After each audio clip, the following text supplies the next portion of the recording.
기독교 신앙의 생명력은 우리가 얼마나 그리스도를 사랑하는가에 따라 크게 판가름이 납니다.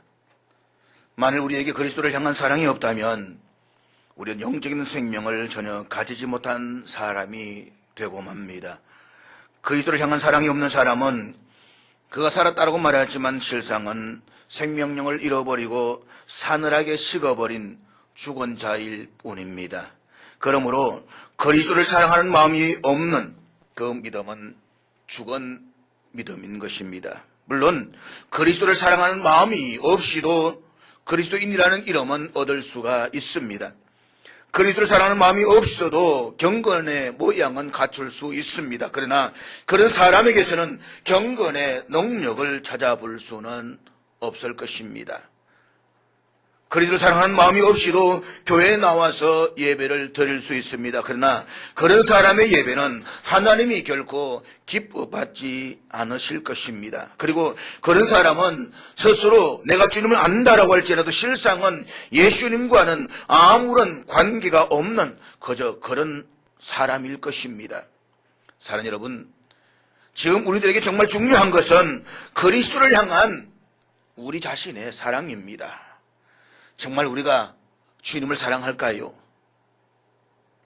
아니, 정말로 우리가 주님을 사랑하기는 할까요? 예수님께서는 자신을 향한 사랑이 우리의 삶을 통해서 고백되어지기를 원하십니다.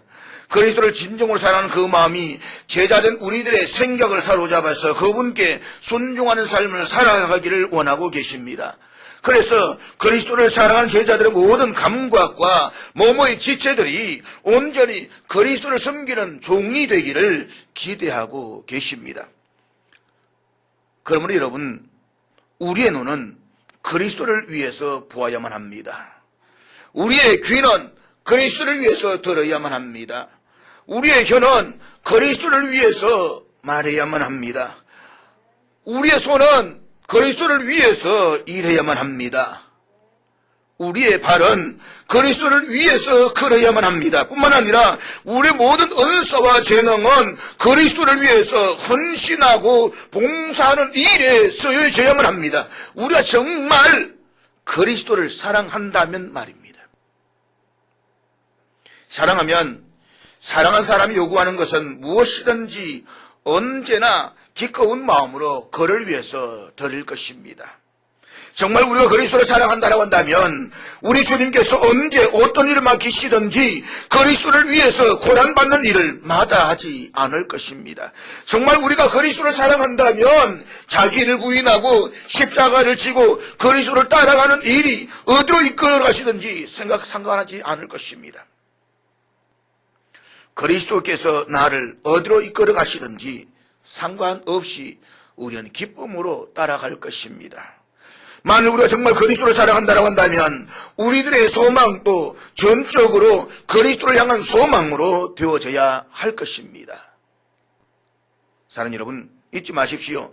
그리스도를 향한 사랑은 진정한 기독교 신앙에 있어서 가장 본질적인 것이라는 사실을 말입니다. 그런데 문제는 오늘 우리가 정말 그리스도를 사랑하고 계십니까? 그리스도를 향한 당신의 사랑을 말할 수 있을까요? 정말 그리스도께서 기뻐하시는 그것이 나의 기쁨일까요? 정말 예수 그리스도의 소망이 오늘 저와 여러분 우리들의 소망이라고 말할 수가 있을까요? 21세기 살아가는 오늘의 그리스도인들은 이사야 선지자의 말씀처럼 입으로는 주를 가까이 하며 입술로는 주를 경외한다라고 말합니다. 그렇지만 실상은 그 마음이 그리스도에게로부터 멀리 떠나 있습니다. 하나님께서 말씀하시는 것과 정반대의 방향으로 달려가고 있습니다. 그런 점에서 오늘부터 우리가 살펴볼 수 있는 이 요나서는 하나님 말씀에 불순종하고 그 죄의식을 은폐하기 위해서 깊은 잠을 자고 있는 오늘의 교회상을 그대로 보여주고 있습니다. 그렇기 때문에 우리는 이 요나서를 통해서 문자 그대로 나를 발견할 수가 있어야만 합니다. 하나님의 말씀을 피해서 도망하고 있는 나 자신의 자화상을 발견하게 되는 것입니다. 그러므로 주의 말씀에 순종하며 선교의 길을 걸어가야 할 나의 진정한 자화상을 이 요나서를 통해서 깨닫게 되기를 바랍니다. 우리가 정말 예수님을 사랑하고 있다면 말입니다. 오늘 본문 1절은 이렇게 시작하고 있습니다. 여호와의 말씀이 아미떼의 아들 요나에게 임하니라.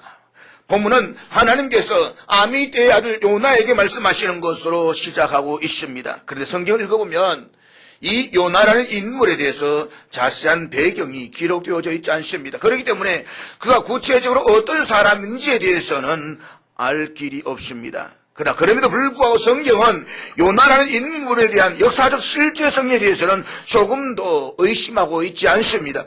예수님께서도 복음서 여러 곳에서 요나에 대해서 말씀하시면서 요나의 역사적 사건을 실제적 사건으로 받아들이고 있습니다.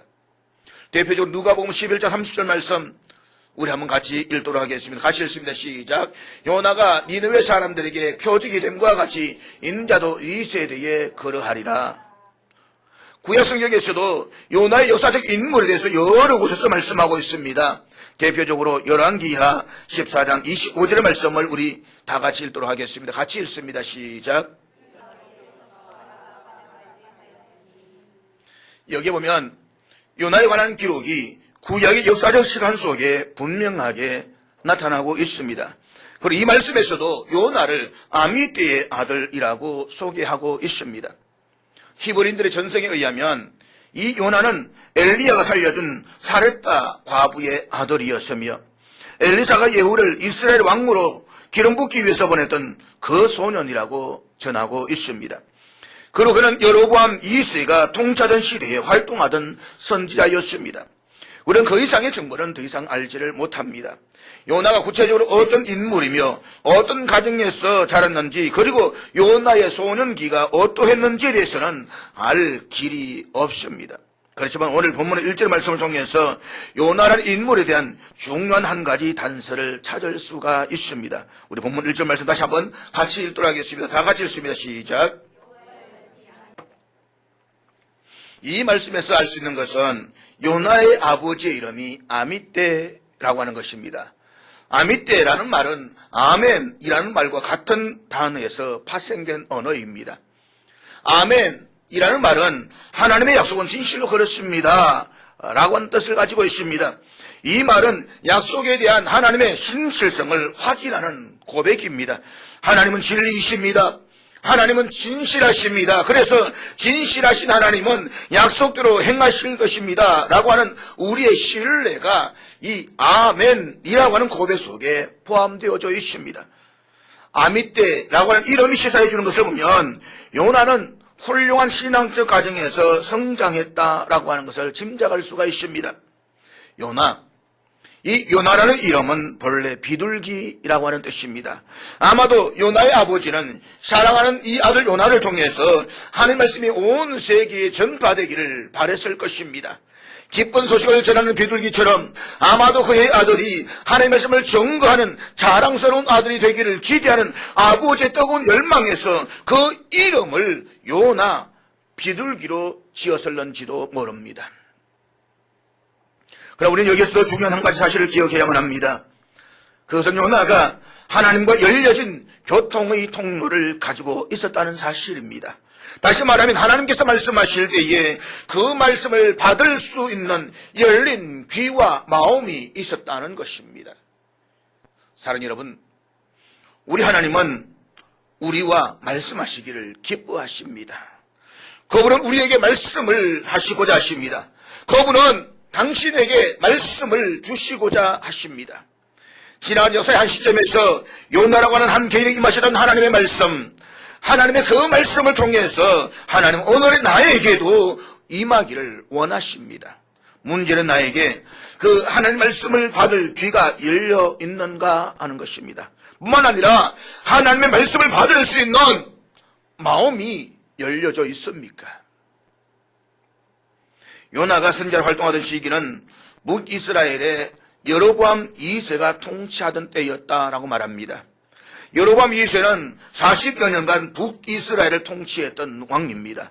이것은 그가 북이스라엘의 역대 왕들 가운데서 가장 오랫동안 통치했던 왕입니다. 그리고는 이스라엘 옛 국경을 회복했던 왕이요, 잃어버린 목초지와 평원과 무역로의 통제권을 회복시키면서 북이스라엘을 다시 한번 번창하게 만들었던 왕이었습니다. 따라서 당시 북이스라엘은 건국 이래 최고의 번성기를 누렸던 그런 시기였습니다. 그러나 새로 번창한 이 부는 사치를 일삼고 가난한 자들을 억압한 몇몇 부자들에게 집중되는 빈익빈 부익부의 현상이 심화되는 그런 시기였습니다. 그 반면에 국외적으로는 애굽이 내적으로 상당히 약화되었지만 아수르는 점점 힘을 키워져 가고 있었던 시기였습니다. 따라서 당시 주변 국가들은 아수르가 강성해지는 것을 상당히 두려워했습니다. 그리고 많은 이스라엘의 선지자들은 사치와 죄악이 만연한 북이스라엘이 결국에는 아수르의 군대 앞에서 굴복하게 될 것이라고 예언하기도 했습니다. 그런 시기였습니다. 그리고 그 아수르의 수도가 바로 이 오늘 요나서에 등장하는 니느웨라고 하는 곳입니다. 그러니까 요나가 활동하던 그 시대에 북이스라엘은 안으로는 건국 이래 최고의 번성을 누렸지만 백성들의 영적 상황은 무너져 가고 있었습니다. 그리고 밖으로는 아수르의 힘이 점점 강성해지던 그런 때였습니다. 이런 시대의 상황 앞에서 하나님은 요나에게 말씀하십니다. 저는 이 말씀을 대하면서 바로 이 요나가 되었던 시대가 오늘 우리의 시기와 얼마나 닮았을까를 생각합니다. 우리나라 지금 역대 이래로 가장 잘 먹고 잘 사는 시기에 살고 있습니다. 그러나 주변의 국가들은 힘을 점점 더 키워져 가고 있습니다. 위로는 러시아와 중국이 우리의 힘 속에 들어와 있습니다. 일본이 있습니다. 미국이 있습니다. 미국과 일본이 손잡고 있고 북러시아와 이 중국이 손을 잡고 있습니다. 이 험악한 국제적 상황 속에서 우리는 정신을 차리지 못하고 오히려 갈등과 다툼 속에 살아가고 있습니다. 이런 시대, 오늘 요나를 통해서 우리에게 말씀을 주시는 것은 바로 오늘 저와 여러분 요나인 것입니다. 그렇다면 하나님께서 요나에게 주신 말씀의 내용이 무엇입니까? 본문 2절 말씀 우리 같이 읽도록 하겠습니다. 2절입니다. 같이 읽습니다. 여기 보면 중요한 세 단어를 발견할 수가 있습니다. 그 단어는 일어나 가서 외치라는 말씀입니다. 이것은 하나님께서 요나에게 주신 선교의 사명입니다. 뿐만 아니라 이 단어는 오늘의 그리스도인들, 저와 여러분 맡겨주신 전도의 지상 명령을 하나님 실감 있게 묘사해 주고 있는 단어들이기도 합니다. 하나님께서 먼저 일어나라고 말씀하십니다. 일어나라. 그렇습니다. 우리는 일어나야만 합니다. 부정적인 삶의 자리에서 일어나야만 합니다. 소극적인 삶의 자리에서 일어나야만 합니다. 안일한 삶의 자리에서 일어나야만 합니다. 일어나지 않고 안일한 그 자리에 머물러 있는 사람은 결코 이 선교의 명령 앞에 복종할 수가 없습니다. 안일한 자리에 안주하기를 원하는 교회는 선교의 명령 앞에 복종할 수가 없습니다. 기억하십시오. 하나님께서 주신 소명은 전적인 복종만이 요구됩니다. 거기에는 반문도 없습니다. 거기에는 이유도 없습니다. 하나님께서 일어나라고 말씀하셨으니 일어나야만 합니다. 일어나라고 말씀하셨던 하나님, 그 하나님께서 이제 가라고 명령하십니다. 가라. 그런데 사랑하는 여러분, 하나님께서 가라고 하신 그곳이 우리의 뜻과는 정반대의 장소가 될 수 있다는 사실을 기억하셔야만 합니다. 우리 생각대로라면 아름답고 편안한 곳이 되기를 바라지만 하나님은 악을 골짜기로 나를 보내실 수도 있습니다.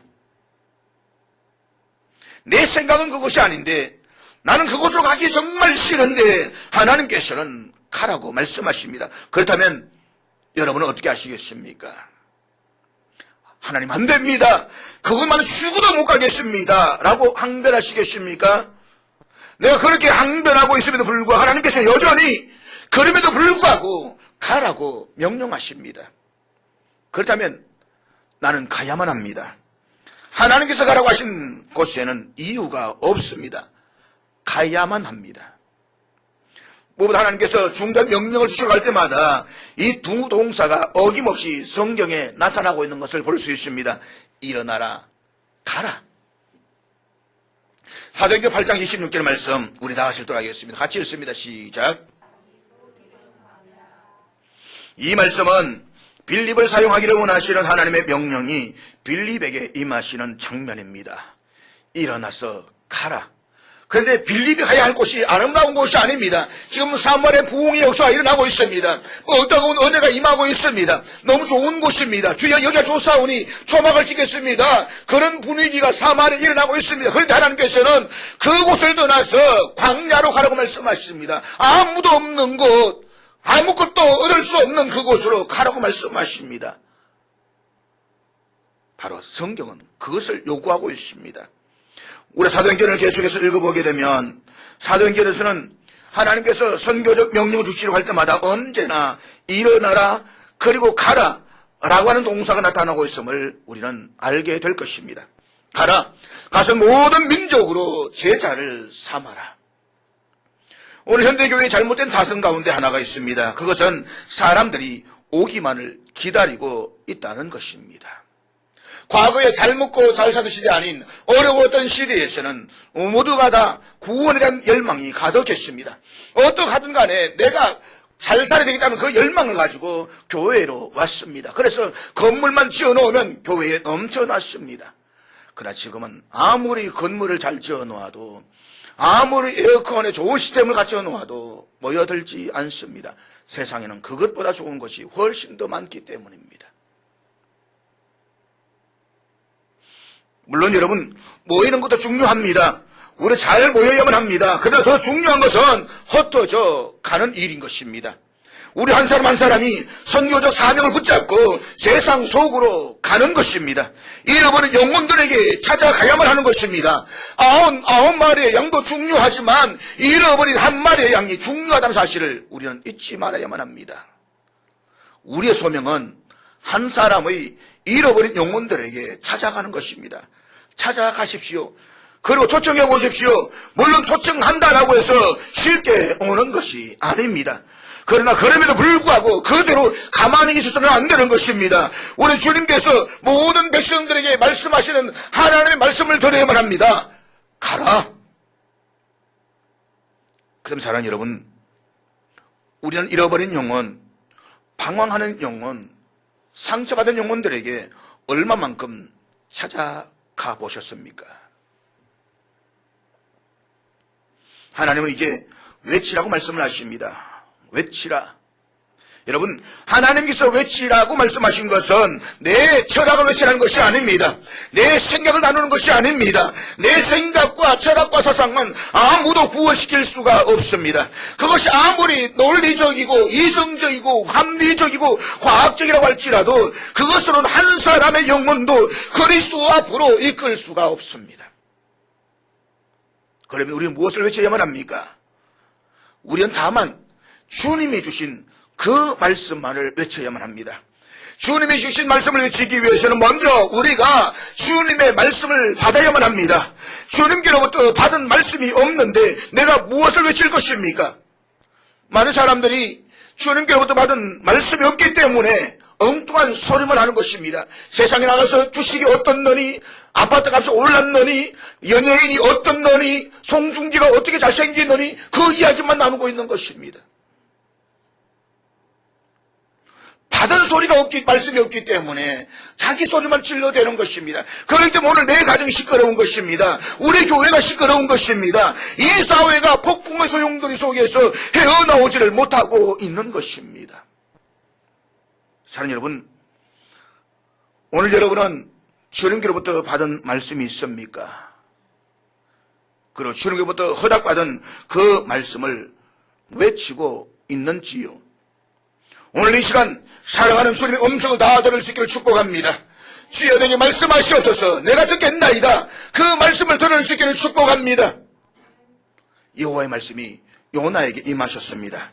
일어나라, 가라, 외치라. 하나님께서는 요나를 니느웨로 보내셨습니다. 니느웨는 그 당시 아수르 제국의 수도였습니다. 이 아수르는 당시 이스라엘 민족의 원수 적국이었습니다. 지금 하나님께서는 원수의 나라에 가서 말씀을 외치라고 명령을 하십니다. 여호와의 말씀이 임하셨던 요나, 그 요나는 지금 하나님의 말씀 앞에서 어떻게 반응하고 있습니까? 본문 3절 말씀 우리 같이 읽도록 하겠습니다. 3절 같이 읽습니다. 시작. 여기에서 시작하는 부분이 아주 인상적입니다. 그러나 요나가, 사랑하는 여러분, 하나님 말씀 앞에 요나는 어떻게 응답을 하고 있습니까? 성경은 요나의 반응을 이렇게 기록하고 있습니다. 그러나 요나가 여호와의 얼굴을 피하려고 일어나 다시스로 도망하려 하여 욥바로 내려갔더니, 요나는 지금 자신에게 명령하신 그 하나님 말씀 앞에 그러나 라고 응답하고 있습니다. 우리도 가만히 보면 신앙생활함이 있어가지고 언제나 이 그러나가 문제였습니다. 하나님, 나도 봉사하고 싶습니다. 그러나 지금은 할 수가 없습니다. 하나님, 나도 전도하고 싶습니다. 그러나 지금 내 상황은 그럴 수가 없습니다. 나도 사랑하고 싶습니다. 그러나 지금의 내 자존심은 그것을 받아들일 수가 없습니다. 목사님, 말씀은 맞습니다. 그러나 현실은 그게 아닙니다. 사랑하는 여러분, 주일마다 들려오는 하나님 말씀 앞에서 성경을 펼칠 때마다 나에게 주는 말씀이 그 하나님의 흠성 앞에서 혹여 당신도 그러나라고 응답하지는 않습니까? 그러나 기억하십시오. 요나의 비극이 바로 이 그러나에 있었음을 말입니다. 결국 요나는 어떻게 반응합니까?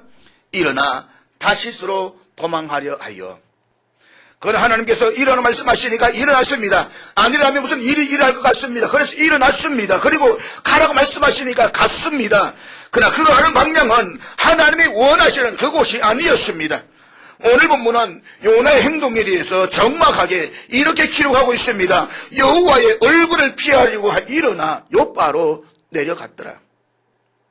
요나, 그는 지금 하나님의 얼굴을 피하기 위해서 니느웨가 아닌 욥바로 가려고 도망을 치고 있습니다. 이름하여 도망치는 요나.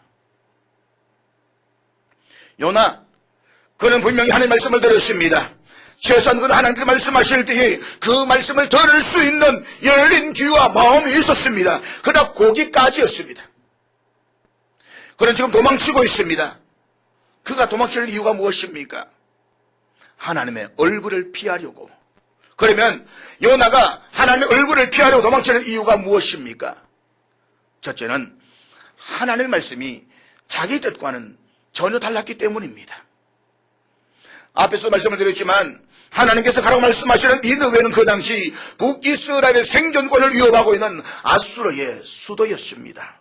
실제로 북이스라엘은 기원전 721년에 아수르에 의해서 멸망을 당합니다. 그리고 북이스라엘을 멸망시켰던 아수르는 다른 식민지의 민족들을 이곳으로 강제로 이주시켜서 민족결혼, 혼합 결혼을 시킴으로 인해서 혼혈 민족이 되게 함으로 인해 가지고 민족적 정체성까지 완전히 빼앗아 버렸습니다. 역사 가운데서 아수르만큼 식민지 지배를 철저하게 지도하게 했던 민족은 없었다라고 이야기를 합니다. 이런 원수의 나라인 니느웨에 가서 하나님의 말씀을 전하라고 하십니다. 저는 이 말씀을 대면하면서 이런 생각을 해보았습니다. 만일 하나님께서 저에게 너는 오늘부터 일본에 가서 선교를 하라 라고 말씀을 하신다면 나는 어떻게 응답할 것인가 라고 말입니다. 36년 동안 이 땅을 식민 통치하면서 자연한 방법으로 민족 말살 정책을 썼던 일본, 아리따운 15살 정도의 아가씨들을 강제로 모집해서 자신들이 이긴 전쟁터에 위안부로 내몰았던 일본, 그럼에도 불구하고 진정한 사과와 반성을 하기는커녕 오히려 독도를 자기네 땅이라고 우겨대는 저 일본 노미엄들,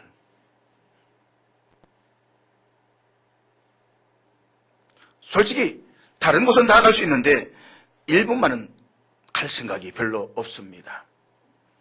미국하고 축구를 해서 저는 받아들일 수 있겠는데 일본 노미엄하고 축구해서 지면 저는 화가 나서 견디지를 못합니다. 호주하고 야구를 해서 저도 괜찮겠는데 일본 노미엄하고 야구에서 지면 저는 우라가 치물어서 한국에 오지 말라고 외치고 있습니다.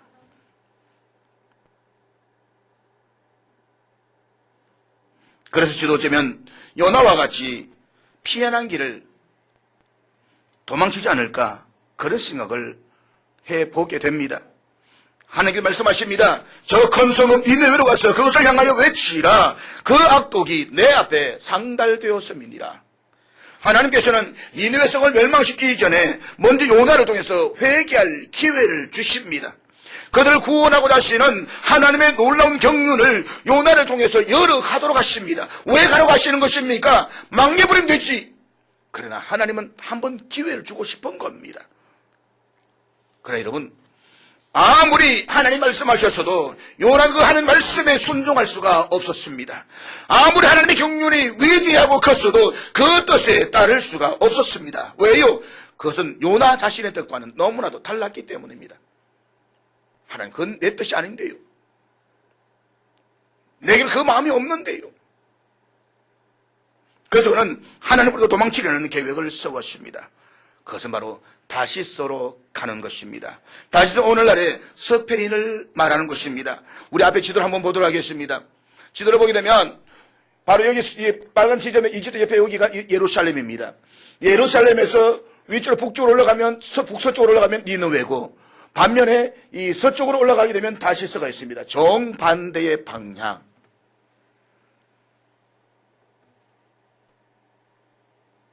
우리가 성경을 통해서 알 수 있듯이 하나님은 민족과 개인을 주관하십니다. 민족과 개인의 주관자이신 하나님의 이미지는 요나서에서도 분명하게 드러나 있습니다. 하나님은 민족들의 주인이십니다. 한 민족을 향한 계획을 가지고 계십니다. 그렇기 때문에 하나님은 아수르 제국을 향한 경륜을 가지고 계십니다. 그리고 이스라엘을 향한 계획도 가지고 계십니다. 물론 우리 한국을 향한 계획도 가지고 계십니다. 그 하나님은 이 세계 정세만 주관하시는 분이 아닙니다. 그분은 이 세계 정세를 주관하시면서 동시에 60억이 넘는 수많은 인구 가운데 나라는 한 사람을 통해서 계획을 가지고 계시는 하나님이시라는 사실을 잊지 마십시오. 하나님은 민족들의 하나님이실 뿐만 아니라 나라는 개인의 하나님이시기도 합니다. 그분은 요나를 향한 삶의 계획을 가지고 계십니다. 요나를 서기를 원하고 계십니다. 그리고 요나를 찾아가십니다. 그리고 요나에게 말씀을 주십니다. 일어나라, 가라. 내가 너를 위한 계획을 가지고 있다. 너를 사용하기를 원한다. 아마 처음 하나님의 음성을 들었을 때 요나는 굉장히 감격했을 것입니다. 하나님의 찾아오심에 대한 사건 앞에서 말로 다 할 수 없는 은혜의 순간을 경험했을 것입니다. 그러나 그 다음으로 이어진 하나님의 말씀, 저 큰 성읍 니느웨로 가서 그것을 향하여 외치라는 말씀 앞에서 그는 절망을 느꼈을 것입니다. 아마 어쩌면 분노도 느꼈을 것입니다. 그걸 어쩌면 요나는 이렇게 생각했을는지도 모릅니다. 다른 장소는 다 몰라도 우리 민족의 대적인 저 니느웨만은 하나님의 계획 속에 들어가 있지 않다. 그리고 자기의 뜻, 자기가 평소에 생각해왔던 것과는 전혀 다른 하나님 말씀 앞에 서는 순간 그는 도망치기 시작합니다. 그런 사람 여러분, 자신의 뜻에 맞지 않아서 도망을 치는 요나를 우리가 비난만 할 수 있을까요? 솔직히 요나의 모습은 오늘 우리들의 모습, 나의 모습은 아니겠습니까? 우리는 곧잘 이 찬양을 잘 부릅니다.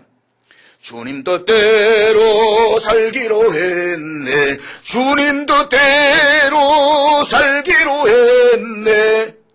그리고 우리는 이렇게 기도합니다. 하나님의 뜻이 이 땅에 이루어지게 하옵소서. 그러나 솔직히 묻습니다. 지금 당신은 하나님의 뜻에 순종하는 삶을 살아가십니까? 오히려 우리는 이렇게 요구하고 있지 않습니까? 하나님의 뜻은 저 하늘에, 내 뜻은 이 땅에. 그러니까 우리도 요나처럼 하나님이 주신 그 삶을 온전히 감당하지 못하고 도망을 치는 것입니다. 요나가 하나님의 얼굴을 피하여서 도망치는 이유가 무엇입니까? 둘째는 소위 자신의 신념이 너무 굳어져 있었기 때문입니다. 여러분, 하나님께서 서시기에 가장 싫어하고 어려운 사람이 어떤 사람인 줄 아십니까? 소위 자기 자신의 신념이 굳은 사람입니다. 하나님 말씀 앞에서 걸으나라는 자기 철학을 가지고 있는 사람인 것입니다. 아무도 내 철학을, 내 경험을, 내 주관을 무너뜨릴 수 없다라고 자기 사상의 벽을 똘똘 쌓고 있는 사람인 것입니다. 이런 사람은 하나님이 서시지 않습니다. 아니, 하나님께서 서시려고 해도 이런 사람은 자기 신념에 위배된다면 스스로 불순종해서 하나님으로부터 도망치려고 할 것입니다. 반면에 하나님이 서시기에 절개하는 사람이 어떤 사람인 줄 아십니까? 주님 말씀만 하십시오. 저는 언제든지 제 생각을 바꿀 용기가 있습니다. 라고 하나님 말씀에 응답할 준비가 되어져 있는 사람입니다. 그렇다면 오늘 여러분들은 이 두 종류 사람 중에 어느 쪽에 해당된다라고 생각을 하십니까? 기억하십시오. 자기 고정관념 속에 얽매여져 있는 사람은 결코 하나님께서 서실 수가 없습니다. 아무도 내 세상의 영역을 넘볼 수가 없다. 나는 내 경험을 통해서 나의 인생과 종교에 대한 경험을 가지고 있다. 그러므로 어느 누구도 내 신념을 깨뜨릴 수가 없다. 이런 사람들은 하나님이 아니라 다른 어느 누구도 함께 하기에는 힘든 사람입니다. 나에게도 내가 수없이 경험했던 삶을 통해서 내 철학과 신념을 가지고 있지만 그것이 하나님 말씀과 반대될 때에 주저앉지 않고 그것을 포기할 수 있는 사람, 그래서 하나님의 섭리와 손길을 받아들이는 삶의 자세를 가지고 있는 사람을 하나님은 찾으십니다. 이 느헤만은 하나님의 계획 속에 없다라고 확신해왔던 요나, 아니 니느웨만은 하나님이 나를 보내실 리가 없다라고 생각했던 요나, 그 요나는 순종의 길 대신에 불순종의 길을 선택합니다. 그래서 그는 지금 하나님의 얼굴을 피해서 도망을 치고 있습니다. 그는 다시금 도망하기 위해서 배삭스를 주었습니다. 그래서 사실 이것은 돈의 낭비였습니다. 시간의 낭비였습니다. 나중에 요나는 배삭스를 지불한 것에 대해서 얼마나 후회를 했을까요? 나중에 요나는 의미 없이 흘러가버린 시간들을 생각하면서 얼마나 안타까워했을까요? 사랑하는 여러분, 기억하십시오. 하나님의 얼굴을 피하여 도망치는 것은 돈의 낭비이며 시간의 낭비라는 사실을 말입니다. 그러므로 하나님으로부터 도망치려고 하는 게임을 멈추십시오. 내 삶의 어떤 상황 속에서라도 그것이 하나님 말씀이라고 한다면 도망하지 말고 그 말씀 앞에 응답하십시오. 시간 낭비고 돈 낭비입니다. 인생 낭비인 것입니다. 하나님의 안목에서 본다면 그것은 분명히 돈의 낭비에 불과합니다. 그런데 결국 시간의 낭비라는 사실을 여러분 잊지 마십시오. 하나님과 의논하지 않고 계획했던 내 사업, 하나님 없이 계획했던 인생의 여러 가지 계획들이 어느 날 돌이켜 생각해보면 시간의 낭비였음을 우리는 주님 앞에서 다시 한번 깨닫게 될 것입니다. 너희가 나를 떠나서는 아무것도 할 수 없다는 말씀의 의미를 아십니까? 왜 할 수 없습니까? 할 수 있습니다. 하나님 없이도 얼마든지 나는 내 생각을 가지고 무엇이든지 할 수 있습니다. 하나님의 도움 없이도 얼마든지 나는 내 힘과 노를 가지고 무엇이든지 할 수 있습니다. 그러나 기억하십시오. 당신이 주님을 떠나 행한 모든 것은 결국 시간의 낭비였음을 깨닫고 후회하는 날이 올 것입니다. 요나처럼 말입니다. 사랑하는 여러분, 요나를 하여금 하나님 얼굴을 피하여 도망치게 한 그 죄악의 뿌리가 무엇입니까? 그것은 결국 불순종과 불신앙이었습니다. 그는 하나님의 말씀을 들었지만 그는 자신 뜻에 맞지 않으니까 불순종이었습니다. 자신의 신념의 빛으로 보았을 때에 니네를 향한 하나님의 섭리는 결코 받아들일 수가 없었습니다. 이집트는 갈 수가 있지만 저 니네는 못 가겠습니다. 불신앙과 불순종이야말로 요나의 행동의 뿌리에 깊이 박혀있는 근본적인 죄악이었던 것입니다. 그리고 그것은 오늘 우리가 하나님의 말씀 앞에 온전히 순종하지 못하게 만드는 죄악이기도 한 것입니다. 선교사로 부름받았음에도 불구하고 유람객이 되어서 관광객의 자리에 앉아있는 이 요나, 그래서 하나님의 얼굴을 피하여 다시스로 도망가고 있는 요나, 하나님 보내시는 방향과 전혀 상관없이 백삭스를 주고 유람선을 타고 새로운 인생의 이정표를 설계하면서 다시스를 향해 떠나가는 이 요나. 사랑하는 여러분, 요나스의 이야기는 여기에서 끝낼 수가 있습니다. 하나님께서 이제 너와는 완전히 끝났다라고 말씀하실 수도 있습니다. 그렇게 하셔도 아무도 하나님께 항의할 수가 없습니다. 도망치는 요나를 포기했다라고 해서 요나는 하나님께 할 말이 없습니다.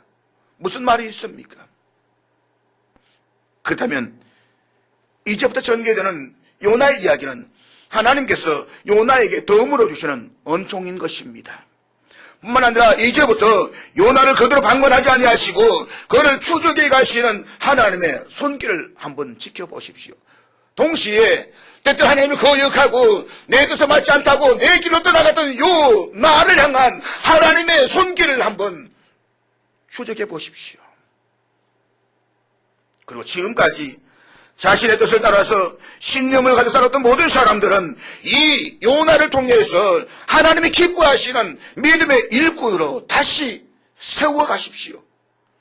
기독교 신앙의 생명력은 우리가 얼마나 내 뜻을 포기하고 하나님의 뜻을 따라 살았는지에 달려 있습니다.